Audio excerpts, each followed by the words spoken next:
What happens to your fat loss right after a high-carb meal?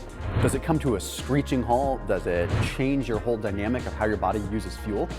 In some ways it does. We're gonna take a little walkthrough of what happens after you ingest a bunch of carbohydrates. Good, bad, and ugly. After this video, check out today's sponsor, which is UnBun. If you are trying to watch your carb intake, UnBun is amazing, okay? They are keto-friendly bread. I'm someone that's been doing keto off and on for about 11 years now, so having a keto bread available that's made with psyllium, made with flax, made with egg whites is pretty darn awesome. So they have sliced bread, the greatest things in sliced bread if you ask me, then they have bagels, they have tortillas, they have all kinds of cool things. And there is a special link down below where you can get a nice little discount because you're watching this video and because they are a sponsor.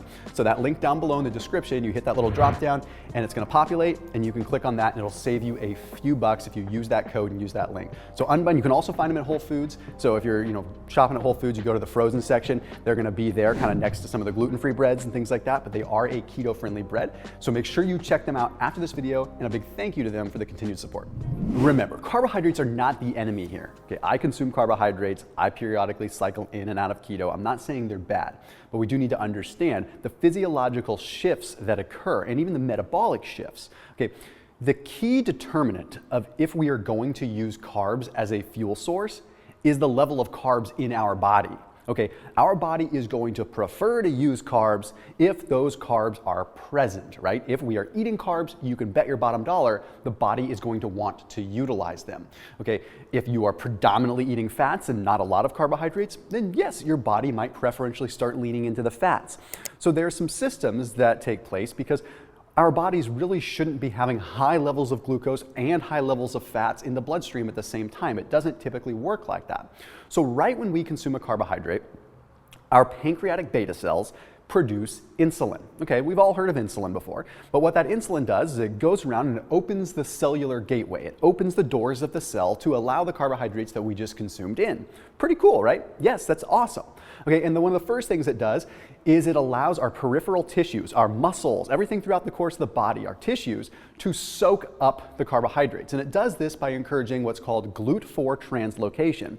So GLUT4 is like a big net that catches the carbohydrates, usually lives inside of a cell, but once insulin comes a-knocking, that GLUT4 comes to the surface of the cell, casts the big net, and starts grabbing the carbohydrates to improve and increase what is called glycogenesis, where we take carbohydrates and we store them as glycogen.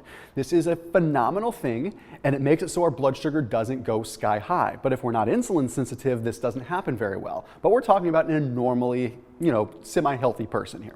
The next thing that happens is the liver level. We go through hepatic glycogenesis, where the liver takes up carbohydrates and stores them as glycogen. Again, a phenomenal thing.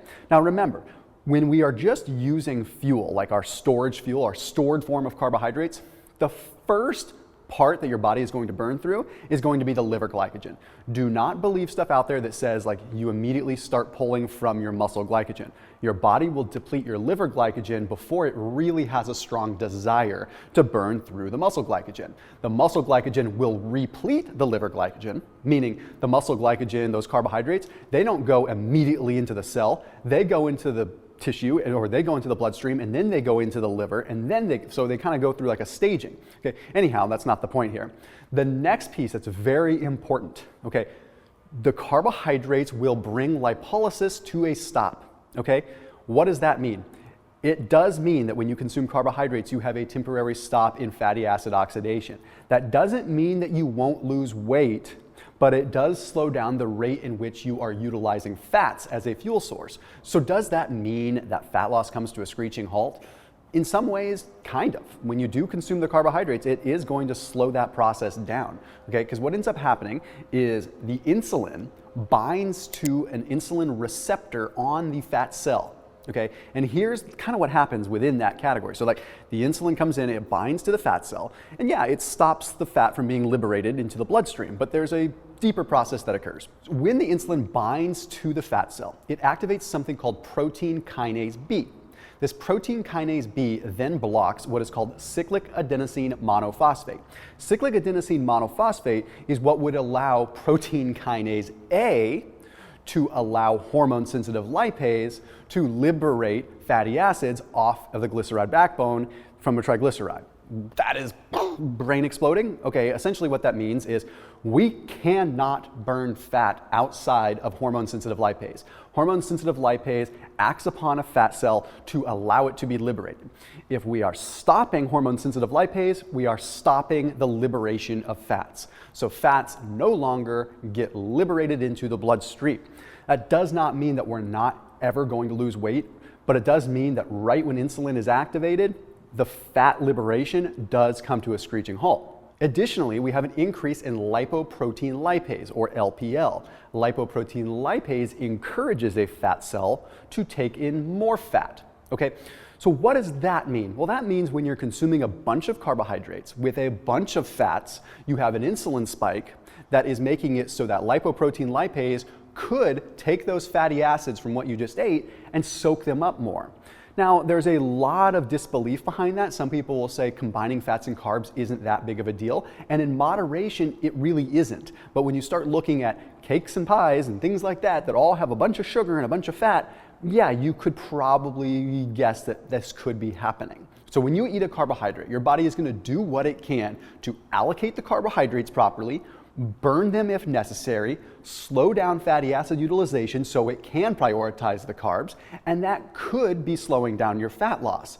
That does not mean, and again, I'll say it again, that you should avoid carbohydrates. If you're doing keto, that's a different discussion.